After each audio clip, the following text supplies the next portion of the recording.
Hello అండి. అందరూ ఎలా ఉన్నారు? బాగున్నారా? ఇప్పుడు ఎగ్ కర్రీ చేస్తున్నానండి. ఒకసారి ఎగ్ కర్రీ ఇలా చేసి చూడండి, చాలా బాగుంటుంది. సో ఫస్ట్ దీంట్లో నేను ఒక ప్యాన్ పెట్టేసుకుని ఒక 2.5 స్పూన్స్ అయితే ఆయిల్ వేసుకున్నానండి. ఆయిల్ బాగా వేడెక్కిన తర్వాత కట్ చేసుకుని ఉల్లిపాయ ముక్కలు వేసేసుకుందాము. నేను 3 పెద్ద ఉల్లిపాయలు తీసుకున్నానండి. సో ఉల్లిపాయలు ముక్కలు వేసేసుకొని బాగా కలిపేసుకుందాము. దీంట్లో ఒక 2 స్పూన్స్ అయితే నేను కళ్ళుప్పు వేసుకున్నానండి. ఉప్పు వేసుకుంటే త్వరగా ఉల్లిపాయలు మగ్గిపోతాయి కాబట్టి వేసుకున్నాను. సో ఈ ఉల్లిపాయలు ఇప్పుడు బ్రౌనిష్ కలర్ వచ్చే వరకు బాగా కలిపేసుకుందాము. సో ఉల్లిపాయలు అయితే బాగా వేగిపోయినాయండి. ఇప్పుడు దీంట్లో ఒక 1/2 స్పూన్ అయితే పసుపు వేసుకున్నానండి. పసుపు ఒక 2 స్పూన్స్ అయితే కారం వేసుకుని కలిపేసుకున్నాను. 2.5 స్పూన్స్ మీరు ఎంత తింటారో దాన్ని బట్టి కారం మీకు తగ్గినట్టుగా కారం వేసుకోండి.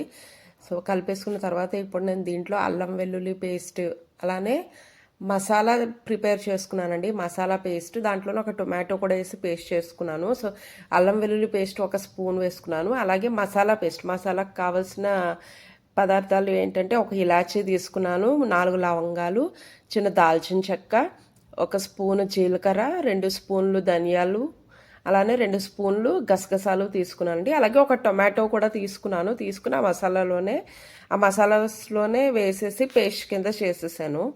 సో ఇప్పుడు ఇవన్నీ కూడా కలిపేసుకుని పచ్చివాసన పోయేంత వరకు కూడా ఫ్రై చేసుకుందాము. సో మనకి బాగా మగ్గిపోయినాయి అండి. అలాగే పచ్చివాసన కూడా పోయింది. ఇప్పుడు దీంట్లో సరిపడినన్ని వాటర్ పోసుకుందాము.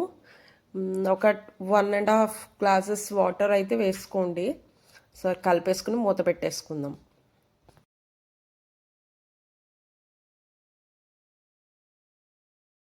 తర్వాత చూసారా ఎలా ఉడుకుతుందో. ఇప్పుడు దీంట్లో ఎగ్స్ వేసుకుందామండి. ఎగ్స్ ఎలా పొడి చేసుకుని వేసేసుకుందాము. సో ఈ కర్రీ అయితే చపాతీలోకి కానీ రైస్లోకి కానీ చాలా అంటే చాలా బాగుంటుందండి.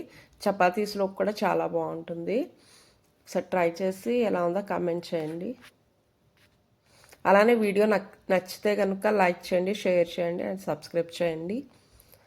సో ఎగ్స్ వేసేసుకున్నాక ఇలాగ వెంటనే కలపద్దండి, మూత పెట్టేసుకుందాము.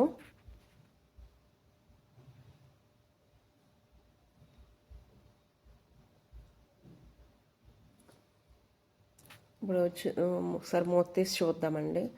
సో ఆల్మోస్ట్ మన కర్రీ అయితే రెడీ అయిపోయినట్టేనండి. ఒకసారి చిన్నగా కలుపుని సాల్ట్ చెక్ చేసుకోండి.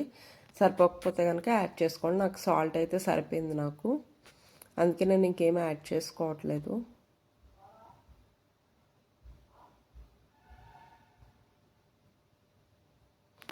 సో మన కర్రీ అయితే రెడీ అయిపోయిందండి.